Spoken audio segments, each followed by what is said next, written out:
avez-vous déjà entendu un jour parler d'un gars qui s'appelle Boris Berthold, en bien ou en mal? Est-ce que je l'ai déjà fait un jour parler de Boris Berthold, en bien ou en mal?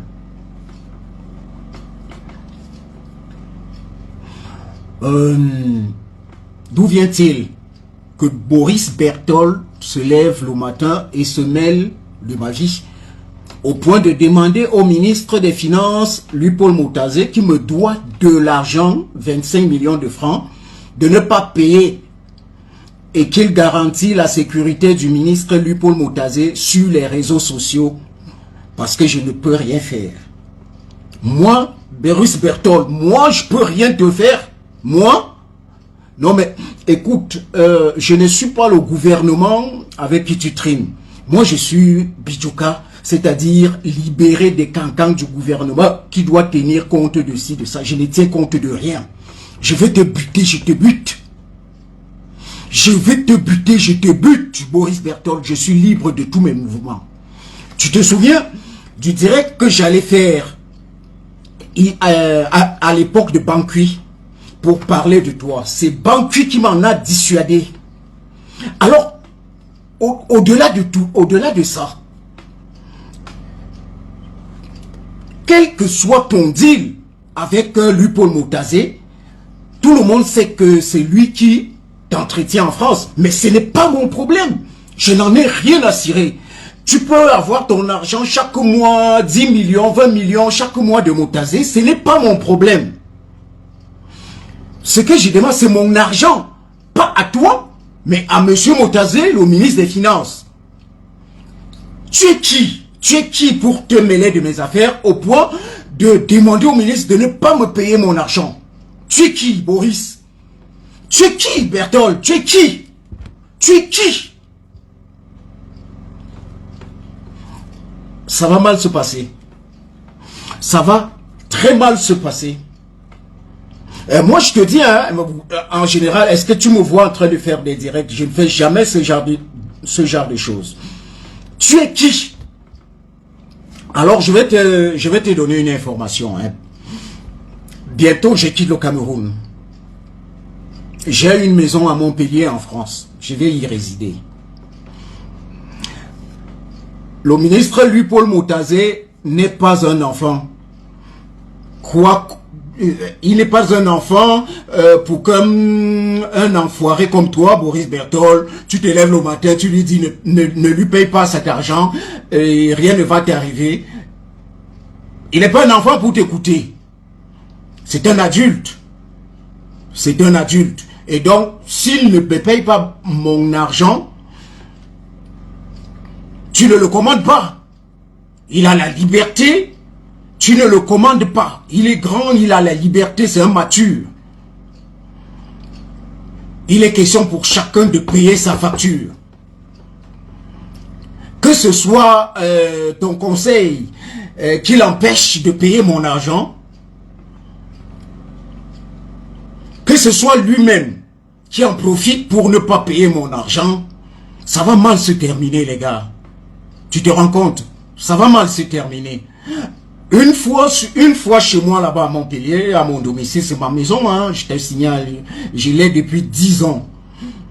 Une fois là-bas, eh bien, puisque tu es le conseiller de M. Luc-Paul Moutazé, tu lui dis quoi faire de sa vie, qui payer, qui ne pas payer. Eh bien, dis-lui qu'une fois à Montpellier, je serai libéré de tous les carcans, de la loi camerounaise. Là-bas, je serai libre, hein, un peu comme toi là-bas en France. C'est-à-dire que je vais poster tout et n'importe quoi. Tout et n'importe quoi. Tu vois ce que je veux dire? Tu vois ce que je veux dire, Berthold? En attendant, je te conseille d'appeler tonton Banqui. Demande-lui ce que je détiens de toi. Demande-lui, appelle tonton Banqui et demande-lui ce que je détiens de toi. Ça va mal finir, Berthold. Ça va mal finir. On va finir ça comme dans les rues de Chicago. Ça va mal se terminer. Ça, crois-moi sur parole. Foiré, imbécile.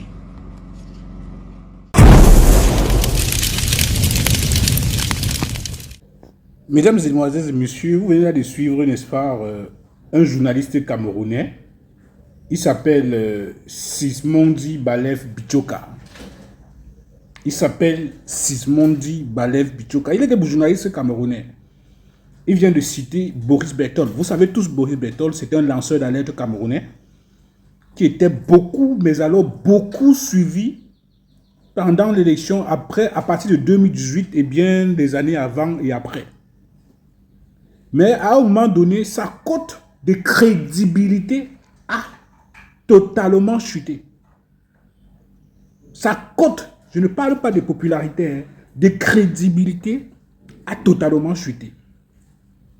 Tantôt, et c'est Paul Tchouta qui était venu nous faire des révélations concernant Boris Bertol. Paul Tchouta a fait des révélations concernant Boris Bertol. Paul Tchouta disait dernièrement, une fois il y a de cela quelques années, que Boris Bertol traitait avec le colonel Émile Bankui parce que l'ancien responsable, l'ancien directeur de la sécurité militaire,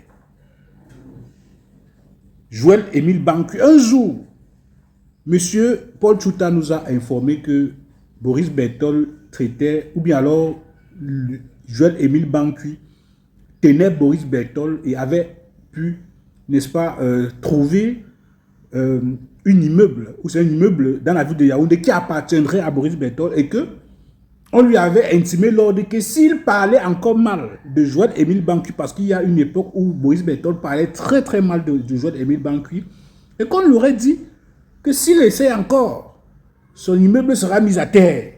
Et à partir de ce moment, il était un peu modéré dans ses critiques et bien d'autres choses et tout. C'est toujours Paul Tchouta qui nous avait dit ça ici. Paul Tchouta est toujours venu nous faire comprendre qu'il recevrait de l'argent des uns et des autres et tout. Voilà, le capitaine Efoudou nous a dit encore l'autre jour que Boris Bertol avait reçu beaucoup de millions d'euros de la part d'un haut responsable du BI. Voilà Sismondi Balef Bichoka, un journaliste, qui dit que Boris Bertol, un journaliste lanceur d'alerte, a appelé un ministre des Finances au Cameroun, un tout puissant ministre des Finances, un poteau stratégique, pour demander que le ministre des Finances ne puisse plus payer Sismondi Balef Bichoka par rapport à un deal qu'ils auraient préparé. Qu'est-ce que M. Boris Bertol traite avec le ministre des Finances? Et pourtant, il est censé être lanceur d'alerte et qu'il ne traite rien avec les gens du régime. Paul Tchouta nous révèle ceci ce matin. Il dit ceci, c'est très grave. Venez vous-même écouter. C'est désormais la guerre entre Boris Bertol, Sismondi Balef Bichoka et leur financier, Louis-Paul Motazé.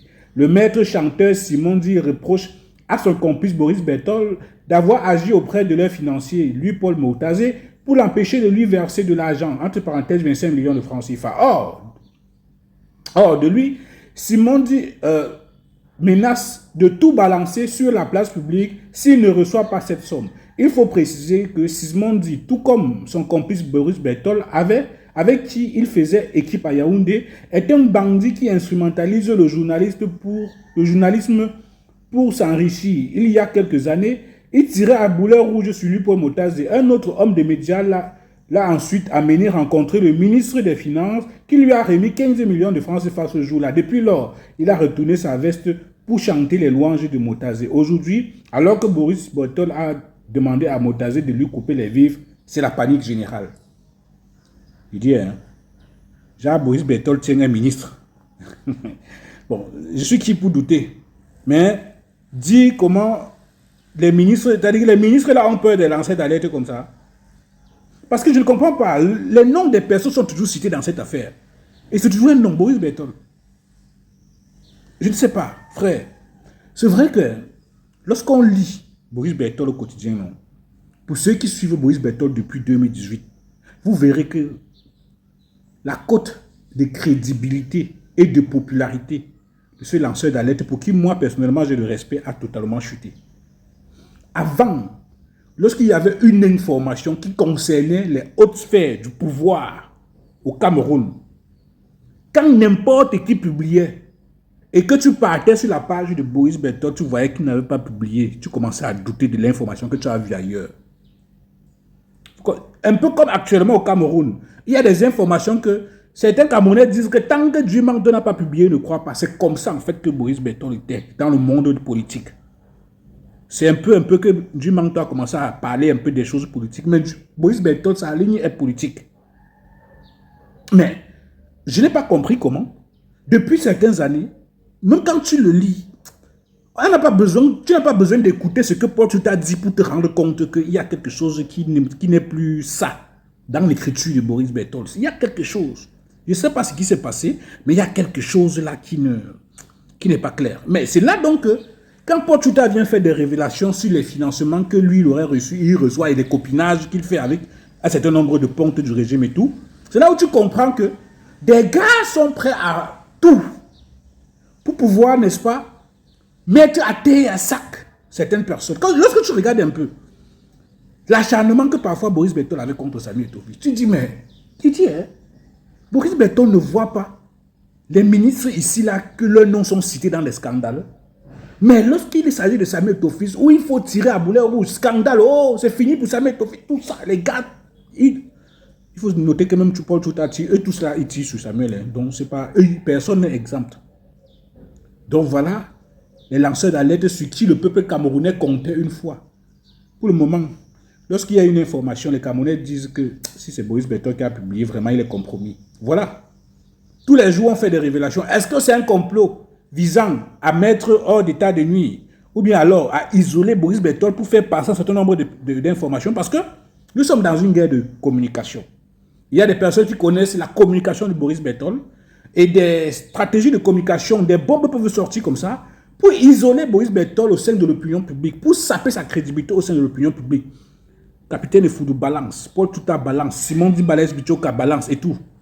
Et lorsqu'on essaie de regarder donc de plus près, on se pose la question, frère, qui dit la vérité dans cette affaire? Est-ce qu'on est en train de vouloir saboter la crédibilité de Boris Bertol ou alors c'est une réalité qui est en train de se passer? Mais moi je pense qu'il y a une certaine vérité à l'intérieur parce que pour ceux qui regardent attentivement le fonctionnement de certains lanceurs d'alerte ici, les lanceurs d'alerte ont besoin de manger. Et il y en a parmi qui sont des maîtres chanteurs. Et lorsque tu constates que si un lanceur d'alerte reçoit plusieurs millions de francs CFA d'un ministre, et si cet lanceur d'alerte-là, c'est quelqu'un qui a faim, croyez-vous que demain, là, il ne pourra pas retourner sa veste pour fermer sa bouche et ne plus parler d'un ministre? Donc les ministres du Cameroun ont besoin de payer les lanceurs d'alerte pour qu'on ne parle pas d'eux. C'est quand même vraiment le Cameroun. Il faut redresser ce pays.